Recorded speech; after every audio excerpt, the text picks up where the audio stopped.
I don't think this was going to motivate a whole lot of people to, it's going to be cooler than that when we're done. Cool. All right. All right, so introduce yourself. You don't have to talk to the camera. You can talk to me. Oh, listen, my name is James Broderick, Broderick. Okay. And I live in East Sacramento. Been here for about 30 years. Okay. Before that, I was a kid who grew up in the Bay Area, man. Oh, It's a okay. nice place to grow up. So you went from Bay Area to Sacramento? Yeah, I came up here, before Sacramento got hot. It was a cow town when I moved up here, and it was just a piece of shit place, and all of my friends from the Bay Area mocked me for moving up to Sacramento. Yeah. And man, who's laughing now? This town's great. Yeah, I what do really they like think? it. What are they thinking? It's amazing. You come up, you bring your friends from the Bay Area up to Sacto on a Saturday night in the summer. Yeah. It changes their minds, man. Yeah. You can go for a bike ride on the river, stay out late, no traffic, free parking. It's changed so much. In fact, because I grew up. I mean, I guess I was probably born around that time when you moved to Sacramento. So I mean, I saw it go from Cowtown to what it is now, and in fact, most of the growth happened within the last 5 to 10 years. I would say, right? Yeah, it ain't over yet, man. Yeah, It's still it ain't coming. over. Yeah, the new arena's in and everything. So, what brought you here? Yeah, interestingly, I came up here to go to law school. I was one of those bright-eyed, bushy-tailed English majors in college, and I thought, hey, I know what I'll do. I'll go up to Sacramento for 3 years and get a law degree, Okay. and then come back down to the Bay Area and hit it. And then about a year and a half into the law school experience, I said, fuck this, and I quit. And I don't know if you've ever been there, man, but for anybody who's ever been there, they'll know when you go to an ATM on a Friday night to take out $20 and there ain't $20 in the ATM. Yeah. I've been there. And, so that's how I ended up in Sacramento. Yeah, I just couldn't get out, and that's how I'm here. Yeah, Bay Area is definitely less affordable. My wife has the same kind of story about. She had a political science degree and she was going for law, and after a while she's like, it ain't for me. So that's it suits some people, but for me it turned out not to be the right path. But what is interesting me is music was there even back in those days. Yeah. And I was as a student in college, I had the opportunity to spend my summers at a summer camp called the Lair of the Bear. Okay. Some readers might be familiar with it. The University of California at Berkeley has a gigantic alumni association. Okay. And one of the ways that they groom that alumni association is they have this really cool camp up in the Sierras. Okay. And that camp is staffed during the summertime by Cal students. Okay. And so alumni come up and camp there for a week, and the students entertain the alumni. Yeah. And man, I got a gig as the guitar player. Nice. And so, playing guitar for a living at a summer camp was a good way to spend your college years. And so that's how I kind of got started in music. Okay, cool. So that's that was what age were you when you started playing the guitar? Yeah, I was a high school kid playing. Yeah. Okay. And, cool.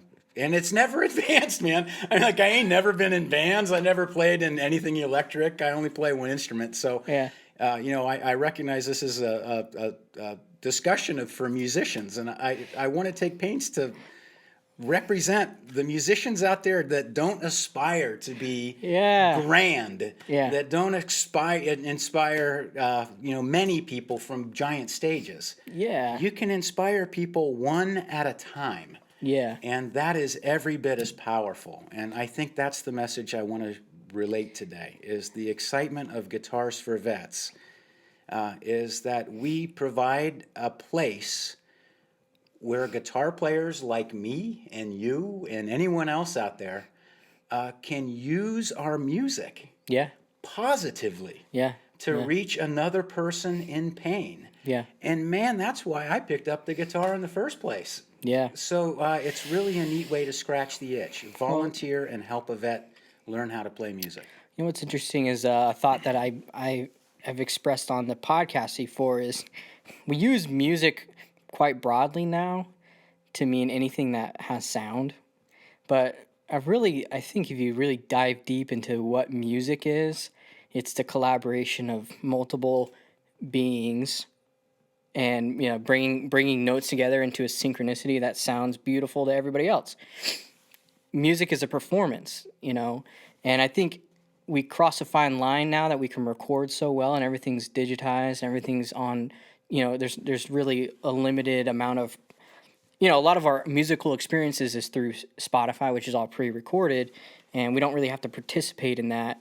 And I mean, I would say that's more of an art, right? That's more art, right? It's a product that's finished, but music it's like a conversation.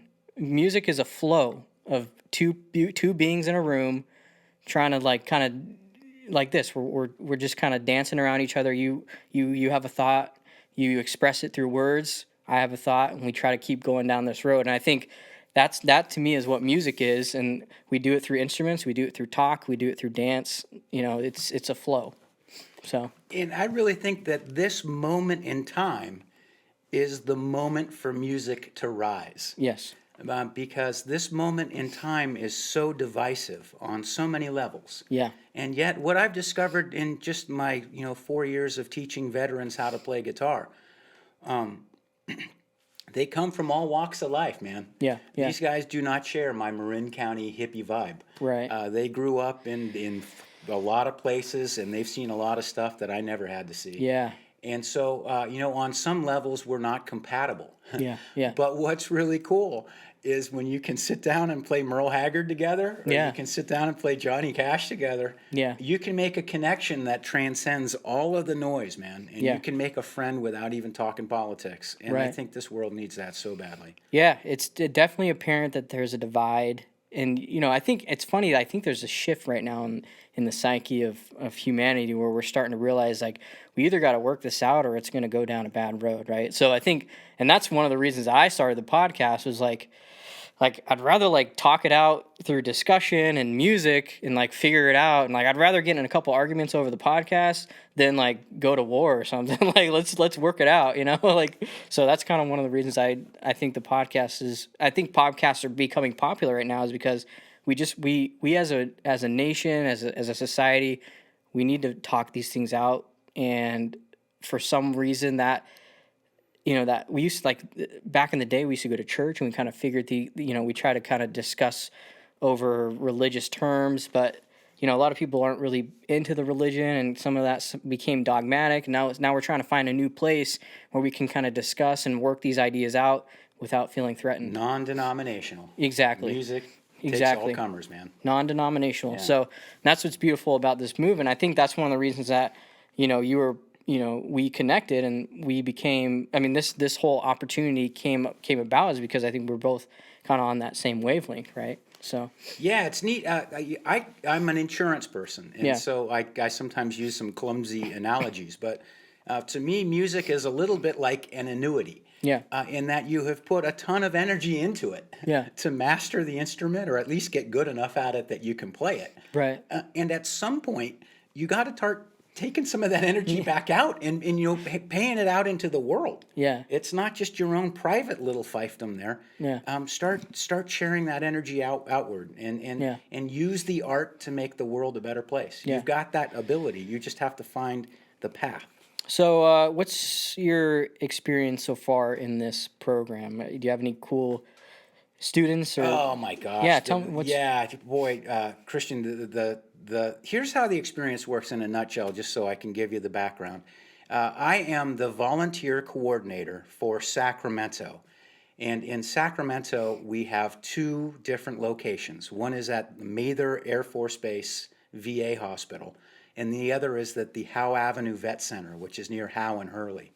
And every Monday afternoon, we have volunteers that are assigned to those two locations, and we meet with veterans who are assigned to us by counselors and therapists at the VA. So these are veterans who are currently undergoing treatment or counseling for depression or PTSD or sexual trauma, a lot of different things. And what their therapists have told them is, hey, it's time for you to get up off the couch, Yeah. make some new friends, Yeah. learn some new ways of doing stuff. Yeah. I know some musicians that will be willing to sit in with you for 10 weeks and teach you to play guitar. Would you be interested in doing that? Yeah. And when the veteran says yes, we assign a guitar player to that veteran. And for 10 weeks, at 1 hour at a time, we have a session. No lesson plan, no curriculum, Nice. no expectation. Yeah. Surprisingly, almost none of the veterans that we're teaching have any musical experience whatsoever. Right. And as a musician, it's just super cool Yeah. to hand an instrument to someone who's never touched it before. Yeah. You know, to show them the very basics of here's how you play. And it brings your own abilities back to its center again. It really is a very gratifying personal thing to do musically, to introduce somebody else to the instrument for the first time. So at any rate, we go through 10 weeks, and beautifully at the end of 10 weeks, you've made not only a new musician, but you've made a friend. I mean, the Guitars for Vets program, what operates nationally, provides us with brand new, beautiful guitars. So that at the end of 10 weeks, we're able to have a graduation ceremony, and we're able to hand that veteran a brand new axe of their very own, and they can play it. Yeah, And that's I'm cool. telling you, as a musician, there's never been a better day in my life than handing off a guitar and saying, "Hey, welcome to the club, man. You're a musician now. Let's go play some songs." Yeah. Really cool thing to do. You guys do concerts at all or anything? Yeah, I'm so performative? glad you asked, Christian, because here's the challenge was COVID. It just blew us out of the water. For 2 years, we couldn't even connect with anyone. Yeah. And so we're just reassembling the enterprise after that long delay. Right. And what's just radical is I've just been overwhelmed with response from local guitar players who want to chip in. Yeah. And what I think is just cool about that is it's going to allow us to get all of those guitar players to meet one another. Yeah. And when the guitar players meet one another and start sharing some time, and they get the veterans in on that circle too, and we start doing this on Tuesday nights in Elk Grove and Wednesday nights over here, we're going to have us a party. And it's not going to take too long to build that group up. Right now, I think I have pretty close to 15 instructors. Wow. So 15 instructors could graduate 60 vets. Yeah. And so very a year cool. from now, we could fill an auditorium with guitar players. Yeah. And that's where I'm going. I want to see an army of guitar players start in Sacramento. I saw this thing on Instagram in Europe where they got they had like hundreds of drummers, hundreds of guitars, and they were in this auditorium. Or no, it was probably like a soccer field, and they were all playing an ACD song. I forget exactly what it was, but it was cool to see everybody come together and just play the song. And I don't know, it was something that'd be cool if you guys could do that, where you could organize like this, event where all the guitar players come together and play a couple songs as a whole. I agree. You can see it in your own mind. You can see how cool would it be if guitar players could just get together on a Wednesday or a Thursday night at some place, and hey, there's going to be 7 vets there. Yeah. And those vets don't play as well as you do yet. Yeah. But they're getting there. Yeah. And if you just show up and show them a few of your chops, you can bring them along with you, and that's a really exciting thing to do. Yeah, well, we're happy to open this place up as an option. Hey, nice. Yeah, if you want That's to. nice. Yeah, maybe once a month or something. I have developed the phrase rolling boulders downhill. Yeah.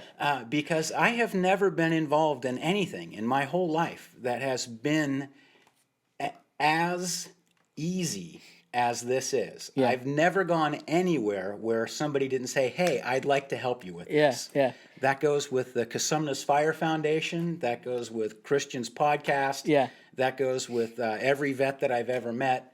Everybody is on this team. And at this moment in time when there's so much tension and everybody's banging heads, man, I'm going to follow that groove. Yeah, I'm on that one with you. I want to live where people are positive and are contributing their art and their minds and their hearts to something that's positive. Totally.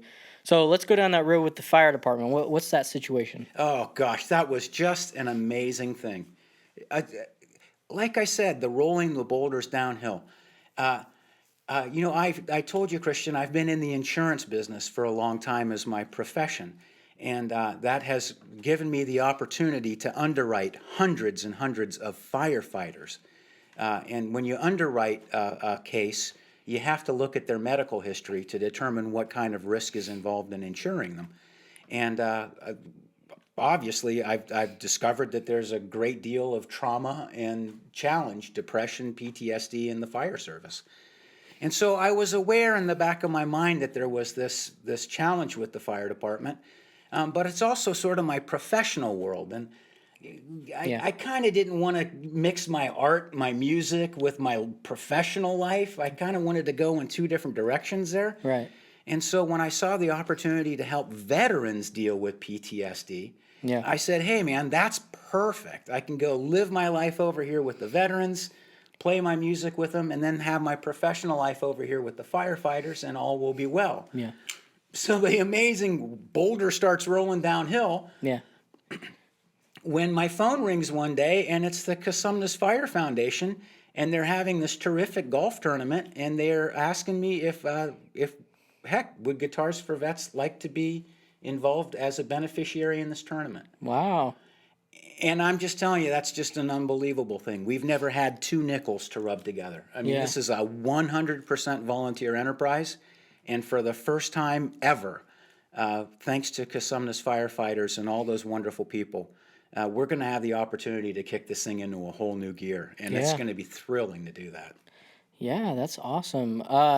So I guess so it's the Guitars for Vets is only for vets. There's no other. You can't do like fire department or policeman or anything like Oh, a that. super neat question. A super neat question. Yeah, right now, Guitars for Vets is not only is it for vets only, but right now we're only teaching vets who are undergoing therapy and counseling at the Okay. VA. So it has to be basically prescribed. Yeah, so Okay. and it's interesting because the veteran comes to our lessons and they are told that they're expected to be at the lesson on time, which for some of them is kind of a new thing. Right. And also, they're expected to practice and make an effort. Yeah. And so the counselor will follow through with the veteran to say, hey, did you make your lesson on Wednesday? Very cool. How much progress are you making? Yeah. So that there is a commitment that the veteran is making to the program. Right. So like, do they get graded? Or like, does it help? I mean, is there some way, some sort of grading system that like proves that they've done it, or like what's the reason for the counselor to be so involved? I guess is what I'm asking. Yeah, great. Another great question. What I really enjoy, because perhaps there are listeners here who have thought maybe I could teach guitar, but I'm not that great a guitar player. Yeah. And let me promise you, you can teach guitar. Yeah. If you have a couple of chords and you have a couple of years under you and you have the passion and the joy of playing, you can share that with somebody. Yeah. I'm not looking for virtuosos on this team. I'm looking for just basic, reliable people. Mm-hmm. And frankly, a lot of the lessons don't involve guitar playing. Really? You mentioned to me, Christian, that your family's been 3-4 generations in this town, right? That's right. Yeah. Veterans aren't like that. Yeah. They grew up all over the place. Right. They've lived everywhere, and also their friend groups are widely dispersed. Right. The people that they grew up with, the people that they served with, they're spread all around the world. Right. So the men and women that we're working with don't have that familial association Right. that they can grab from in their moments of pain and troubles. Right. And so one of the things that's beautiful about music is with the guitar in our lap, we got something to talk about, man. Yeah. And so I can spend at least half of a guitar lesson just talking to somebody. Yeah. How you doing, man? Tell me about what songs would you like to learn? Yeah. Your grandpa played. Tell me what songs did he play? Yeah. Ah, cool. Would you like to learn that one? Yeah. That's what we do. So what songs? What artists and what styles do you prefer? Oh, geez, that's another super question. I am such a musical moron. I got only one instrument, a guitar, and I never even plugged the thing in.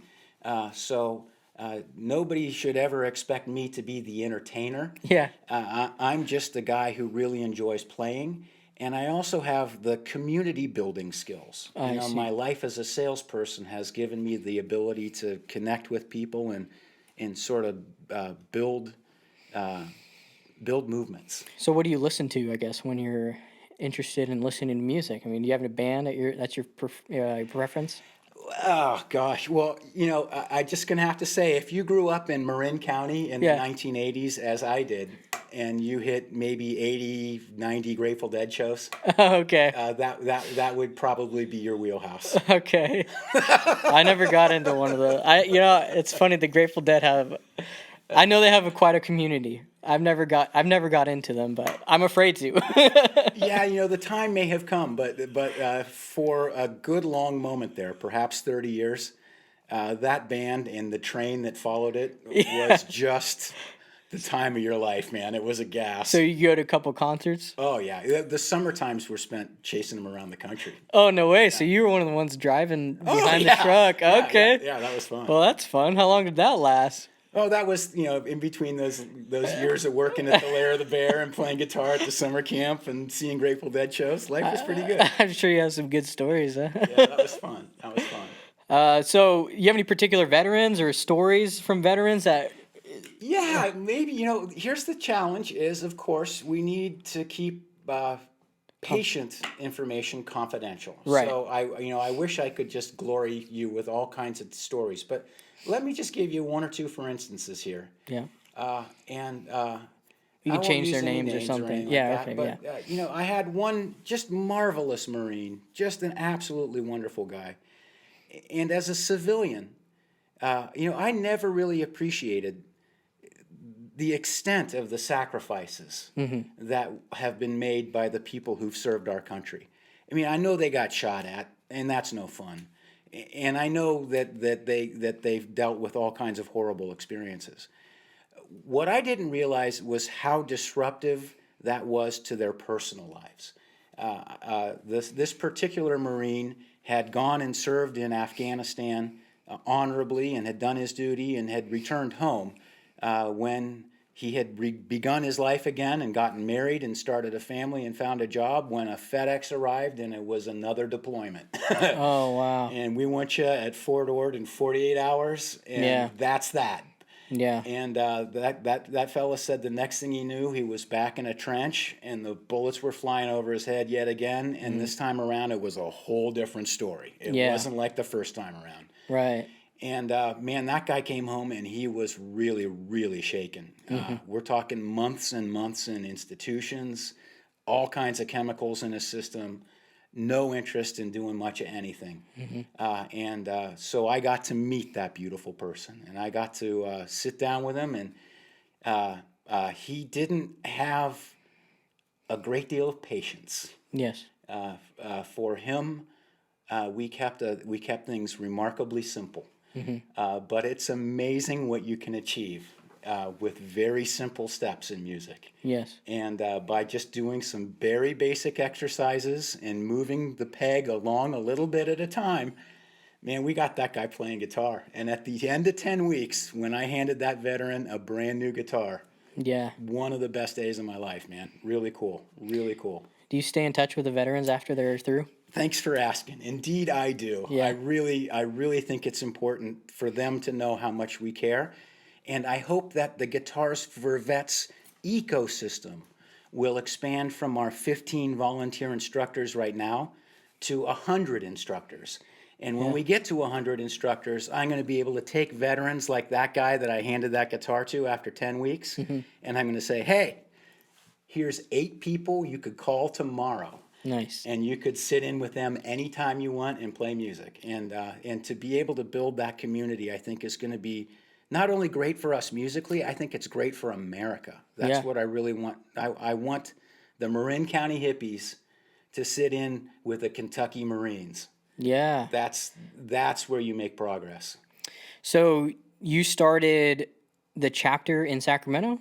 Did not start it. Some terrific people were there previous to me, and I only assumed as they kind of retired out. I see. Has it grown since you started?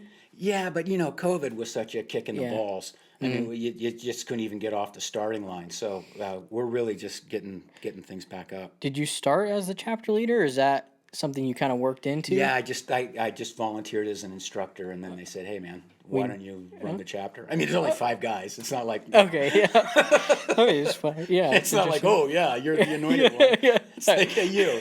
Do you have like a headquarters or something, or like where do you guys meet? It's my kitchen. Okay. Yeah, it's humble, man. Humble Yeah. beginnings. No, That's I'm telling sweet. you, it's 100% volunteer, and Yeah. that's another. Oh, Christian, I think this is also a super important part of it, man. People need to find the avenue to give back without expecting anything in return, man. I am Yeah. so sick of this economic model where for every this there's a that. Yeah. Yeah. Man, find yourself a place where you can go give without expecting jack shit in return. Yeah. And Yeah. that's where you will find happiness, man. Yeah. Especially if they can't even give you anything in return. Right. When you are completely out there and you're just giving and they can't give anything back to you, that's a happy place to be. Find it. Every volunteer should find that. What motivated you to start being part of the organization? I really respect vets. Do you know any vets? Yeah, I mean, I know a How handful. well do you know them? I mean, I knew a couple guys that went into boot camp. I have a family of my. I'm not as social as I should be, but yeah, I mean, I know people like at church that went through, and I don't have any personal friends particularly, but I know a handful like distant friends and all that stuff. Yeah. I'm sort of the same way. You Yeah. know, I live in this world and I've known a few people who served, but I never sat down intimately Yeah, and got to know them. I Yeah. never got to know their story. I never got Yeah. to know their family. yeah, and I don't know any like especially like ones that have been active. Like I know guys that have served and like they went through boot camp and they basically stayed in the States and all that, but I don't have a lot of people that went over and actually saw action, so. Yeah, and action is a funny thing. I'll tell you another story. I have to remain confidential with my sources, but this was another just amazing moment as a Guitars for Vets instructor. We meet for 10 weeks, and the first meeting is always enjoyable because, hey, man, I'm James, and you're Bill, and here's your practice guitar that you'll be using for the next 10 weeks. And tell me a little bit about yourself. Where did you serve? And so anyway, this one veteran said that he served in the Army, and it's kind of surprising to me because he was a relatively young person, not much older than my own kid. Yeah. And sort of shocking to look at somebody who's dealing with the kinds of things that this kid's dealing with when they're not that much older than your own kid. Yeah. And I said, boy, that's amazing, man. Where'd you serve? And he said, well, mostly in Virginia. Wow. Yeah, you see how you just said, wow. Yeah. Yeah, it's kind of an interesting place to get shook up, Yeah. Virginia. Yeah. Mortuary services. Oh, so he had to deal with burials and all He that. said he saw so many suicides. Oh, yeah. That's sad. Oh, your heart just fell. Imagine me, I'm sitting with him. Yeah. I just said, I got to teach you how to play guitar, man. Let's just sit here and learn how to do this. Wow. And 10 weeks with that guy. 10 weeks. 10 weeks I gave him a guitar. And he's out there playing now, I hope. I hope he's doing it. Yeah, that's crazy. So you said he deals with the suicides within the organization. The Oh, guys. yeah, suicide's an endemic problem in the military. It's terrible. We lose more to suicide than we lose to combat. Yeah, it's a epidemic even outside of veterans. I mean, I've struggled with it myself. I got friends. I don't know what's going on, but there's definitely like, this. It's a common. I'm there too, man. Yeah, I yeah. play music Yeah. to soothe the savage beast. Yeah. That's what I do, and Yeah. and it really helps me. And Yeah. that's why I felt it was important to reach out to veterans. Yeah. Hey, man, here's a tool that I use. Let's see if you can jump on too. Yeah. Very cool. Very cool.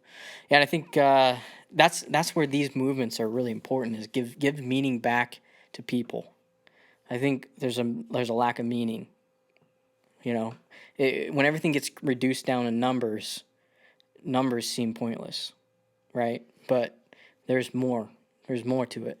Build the community. Yeah. That's get in touch with the humanity of it. Yeah. Another vet that I've taught was just marvelous. I hope that he'll be able to join us at this golf tournament on next week. Yeah. This is a veteran who served probably 40 or 50 years in various branches of the military, civilian contractor and so forth and so on. He served in Korea, he served in Vietnam, all over the place. And this wonderful fella just wanted so badly to sing the song "Looking for Love in All the Wrong Places." Yeah. That is his ringtone on his telephone. Okay. And so, that's not a song that was ever in my repertoire. Yeah. I don't think Jerry and the boys played "Looking for Love in All the Wrong Places." Yeah. But I got on there and I figured out the chords, and you should try it out, man. It's a fun song to play. And so we got him playing "Looking for Love in All the Wrong Places," which is just a fun song to play. And Very so fun. just there's a guy who was sitting on the couch. Yeah. Just not angry, but just not active. These Yeah. are very capable people. Yeah. One of my Marines said that the reason he went into the Marines was he knew he could fix shit, man. He's good at that. Yeah. He can solve problems. Yeah. And he went over there and he solved a bunch of problems. Yeah. And then he came home and everybody said, "Hey, man, you can't do this. You can't do that. Yeah. You got to do this. You can't." And he just, it crushed him, man. He ended up on a couch drinking all the time. And we said, "Hey, we got to get you off that couch. Come play guitar." Very cool. So I guess where do you? What's your vision for the future right now for Guitars for Vets? Christian, I tell you what, if this podcast reaches anyone who plays guitar well enough that they would like to teach somebody else how to do it, they should check in with me. I Okay. can find a way to get them in front of veterans using their music for a positive. You would do it via email. It's ca.sacramento@guitarsforvets.org. ca.sacramento@guitarsforvets.org. Okay. And you said you have 11 right now. What's your demand and supply ratio right now? Oh, awesome question, because it's challenging to get them all equalized. Okay. The VA has to find the candidates for us to teach. And since we've been offline for 2 years during COVID, many of their therapists have totally forgotten that we exist. Right. So on the one hand, I'm working at the VA to encourage counselors to send their veterans our way. Right. And at the same time, I'm trying to find more guitar players to join our team. So we're kind of building up both sides simultaneously. Okay. Very cool. So where's the VA in Sacramento? Yeah, so there's another great question. I thought this was fascinating. Almost none of our instructors are veterans. Yeah. Amazing. Just about everybody on this whole core of instructors is somebody who says, "I got to give it back. I want to help a vet." Yeah. And so for me, going to the VA hospital, I bet you a bunch of you guys have driven by. This is Bradshaw Road, driving down Highway 50, Matherfield Road. Turn right there sometime, man. Go down and take a look at the VA hospital. Oh, okay. It sure ain't UC Davis. Yeah. It looks like a gulag. Oh, really? And it's important for you as a citizen to see, hey, man, this is the kind of healthcare that we deliver to our heroes. Yeah. Yeah. So go see the VA, man. Go take a look at it. I did. Yeah. And you'll be a better American for having that experience. What's your take on the experience?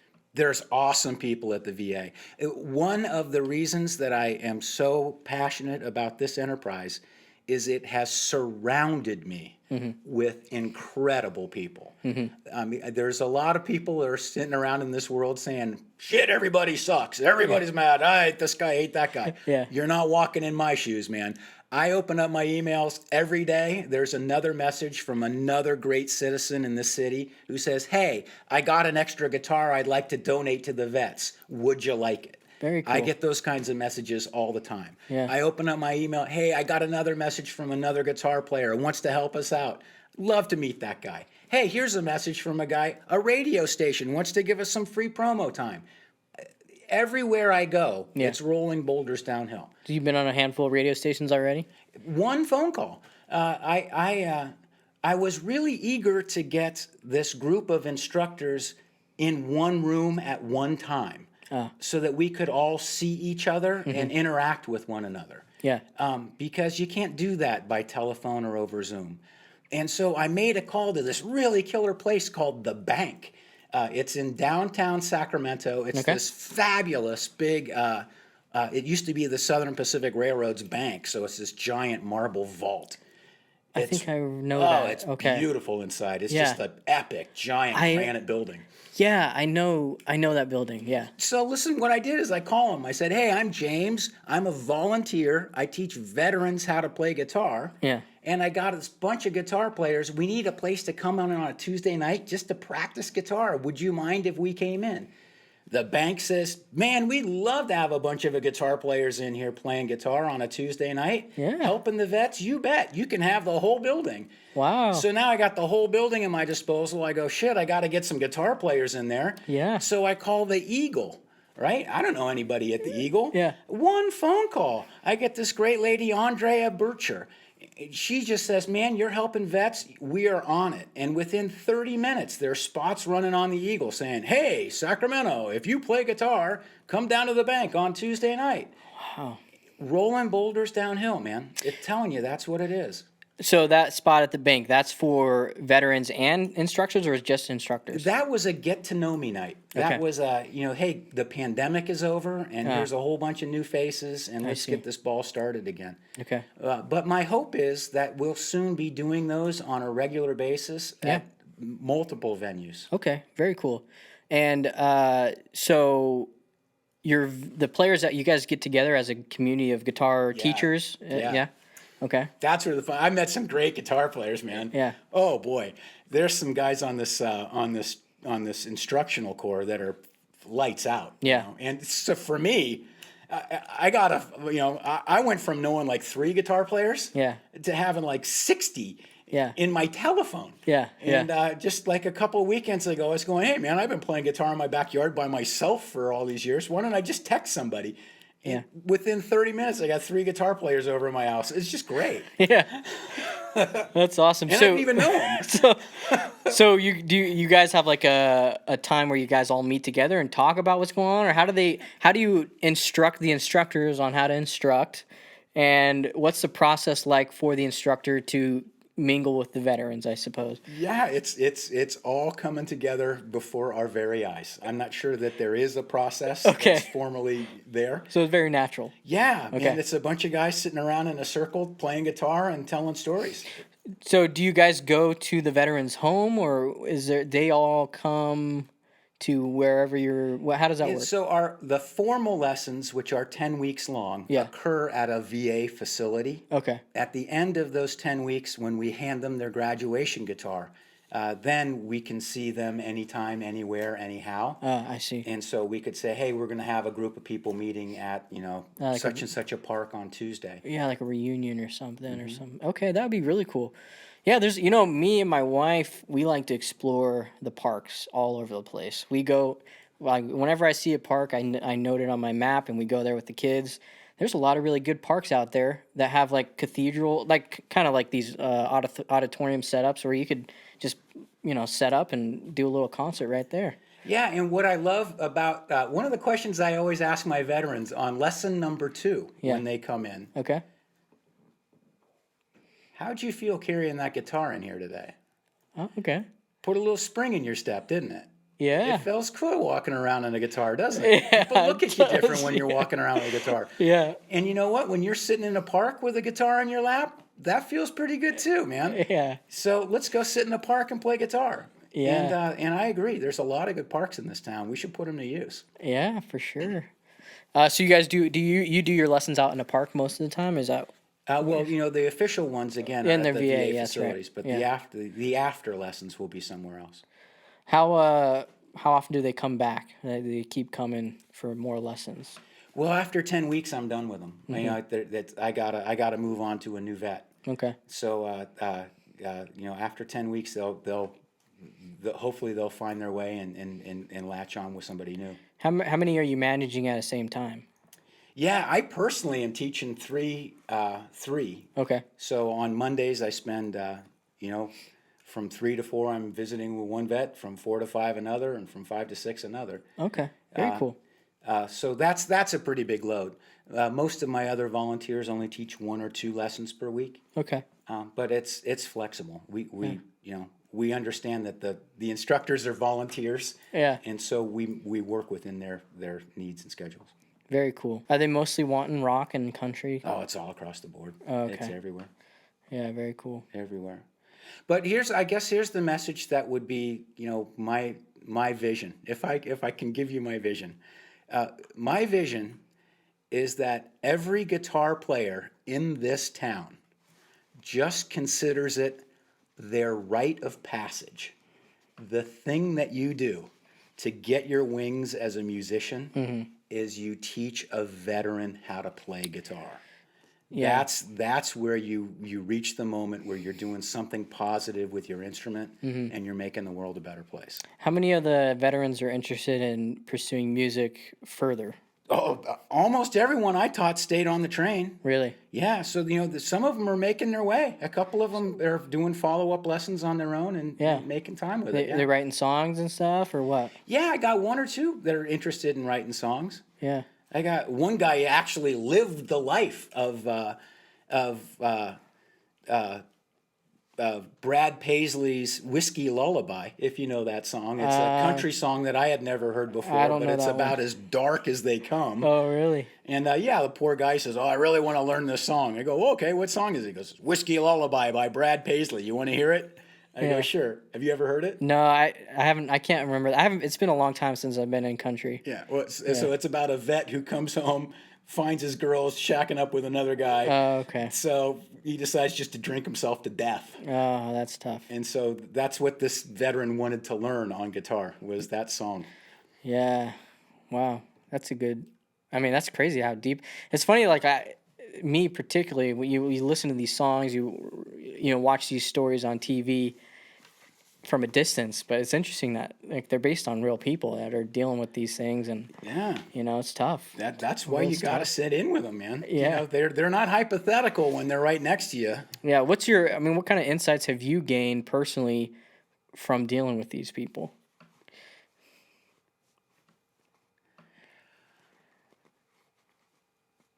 That my admiration for America's veterans is well placed.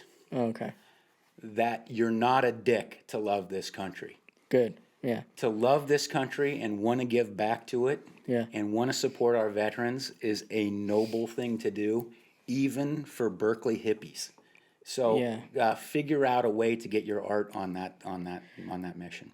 Was that something that you held before you got involved, or was it something that kind of grew as you've gotten more involved? I admired veterans because I knew that they had sacrificed a lot for our country. Yeah. My grandpa served in the Seabees in Guadalcanal in the Second World War, and his son, my Uncle Arthur, was at the exact same time fighting the Germans over in Europe. And so my family has definitely put in, that was an epic moment. Yeah. Ain't nobody ever going to forget Yeah. what those great heroes of that generation did for our country. And I think, man, if all God asks of me Yeah. is to teach some poor soul how to play a D chord, Yeah. I can do that. Yeah. Yeah. That's a good point. It's a lot easier than what they A had lot to easier do. than taking a bullet, man. Yeah. Way easier than that. Yeah, that's crazy. So you kind of dabbled in law. I mean, what was that? What drew you to law? I guess originally. Oh, geez, yeah, that's a dumb story. Yeah, when you're an English major, you only got so many choices coming out of college. Oh, I see. Yeah. So I went into law school. No, interestingly, I went to work after bailing on law school, and that night when I had $20 in the ATM, I went to work desperately Yeah. for the Sacramento News and Review. Yeah. Weekly newspaper. I was familiar with weekly newspapers from my time in the Bay Area, and I knew they were kind of countercultural. And Sacramento was just a cow town at that moment in time, and Yeah. the News and Review had just arrived. And I said, "Hey, I know what I'll do. I'll go write for the News and Review." And so I went for this interview, and man, I'll never forget it. I went in there and I met with the publisher, and he shook my hand and he looked at me, and I had told him how much I'm an English major. I can't wait to write for you. And he just looked at me and goes, "No, man. I need you to sell ads. Yeah. And so for 7 years, man, I was just the handshake that made the News and Review work. Yeah. I walked around and I met with every bar owner. I met with every hair salon owner. I met with everybody to sell the ads that made that newspaper work. Yeah. And so that's where I got my chops. I learned how to deal with people and sell stuff and organize, working for the News and Review. Very And, cool. then after that, I left for my insurance business. Oh, okay, cool. Have you been following the Amber Heard I Johnny don't Depp know. line? I don't have a TV, man. I don't know anything about that stuff. You don't have a TV? Nah, Oh, that's fun. We don't either, actually. no, I gave up on that. Yeah. We took it out of our family room for our girls, so they don't have access to it unless I give them my iPad on occasion. Yeah, there's so many other ways to get information. You just don't need that TV anymore. At least I find I don't. Yeah. And I sure don't miss it. I play a lot more guitar. I can promise you that. Yeah. What, you got a song you're learning right now? Oh yeah, I am. You know what I'm trying to learn right now? Because I'm just not that good a musician. Yeah. I'm trying to work on Sleepwalk. Okay. That great instrumental that's just kind of dreamy, floaty, sweet. Yeah, I'm working on that. Yeah, okay, very cool. Kind of flowy. Well, I mean, you ever tried recording yourself? I've never ever done anything. You ought to do a couple recordings. Yeah, It's good. One of the neat things, Christian, is that my circle is now full of all these outrageous guitar players. Yeah. And they're all looking at me like, "Come on, you plug that thing in, would you?" Yeah. They're all telling me there's all these neat tricks that you should try, James. Yeah. You can do more with it than just sit there in your woodshed playing by yourself. Yeah. I found that for so many years I played the drums thinking I was really good until I started recording. Oh, I see. It's like interesting how just recording helps you really hear what's going on, because sometimes It reveals the flaws. Yeah, because there's obviously a lag between what my head thinks I'm playing, what my hands are actually playing, and what the people are hearing. Yeah. Because there's all sorts of things, from how I'm hitting the drum, at what time, and is it in sync with the song, and a lot of that. When it comes to recording, you end up actually playing like 30% of your actual capability, because when you're recording, it's so definite, and there's a metronome, and people can hear every flaw. So it's good. If you're interested in getting good at the guitar, it's good to record and know what it sounds like. Yeah, that's the beauty of music, isn't it? We talked about that before we started recording here today, but it's just such an enormous pool to swim in. Yeah. That if you're jonesing for all of that perfection, Yeah. then there's a place for you. Yeah. I'm pretty fine just being sloppy. I sort of have come to terms with that, frankly. Yeah. I think early on in my musical career, I felt like, hey, you have to aspire to be excellent. Oh, yeah. So that you can inspire people. Yeah. And I think this Guitars for Vets experience sort of modified that a little bit. Yeah. You don't have to aspire to be excellent. You can have a great musical experience as a mediocre musician. Yeah. I'm proof in the pudding, man. Yeah, that's very true. Cool. Well, I guess That was the hour. Hey, that you're was right. it. That Yeah. was fun. We're pretty much there. I didn't realize. So, any final thoughts, or I guess I guess let's finish on this. For guys growing up, early 20s, what's your advice to them to help them develop their life on a positive note? Find something bigger than you Okay. and drill down. Yeah. Drill down. Put your heart and soul into it. It's so rewarding. Especially in your 20s. I hated my 20s. I've confessed to you, I bailed on law school. Yeah. I had $20 in the bank, and I begged for a job at the News and Review. Yeah. And those weren't great days. It sounds nice when you're sitting here talking about it. Yeah. But I was just completely whacked out during that moment in time. Yeah. And so I realized, man, the 20s are a rough moment. But what's nice is that they end. Yeah. And sooner or later you get to your 30s and you realize, hey, some of those moves I made in my 20s are lead me down this trail. Yeah. And I'm comfortable with that. Yeah. So just make sure that you're heading down a trail you feel good about. Very good. Well, that's awesome. Thank you for your work in the community. Oh, thank you, Christian, for inviting me on. I had no idea what to expect today, and I really want to thank anybody who happens to be listening to us today. If you're a brother or sister in music, I salute you, and let's do what we can as purveyors Yeah. of that gift Yeah. to make this world a better place, one person at a time. Well, I agree with that message. So, all right, we'll sign off on that. Thank This you has all. been Beat Farm, and thanks for listening. Cheers.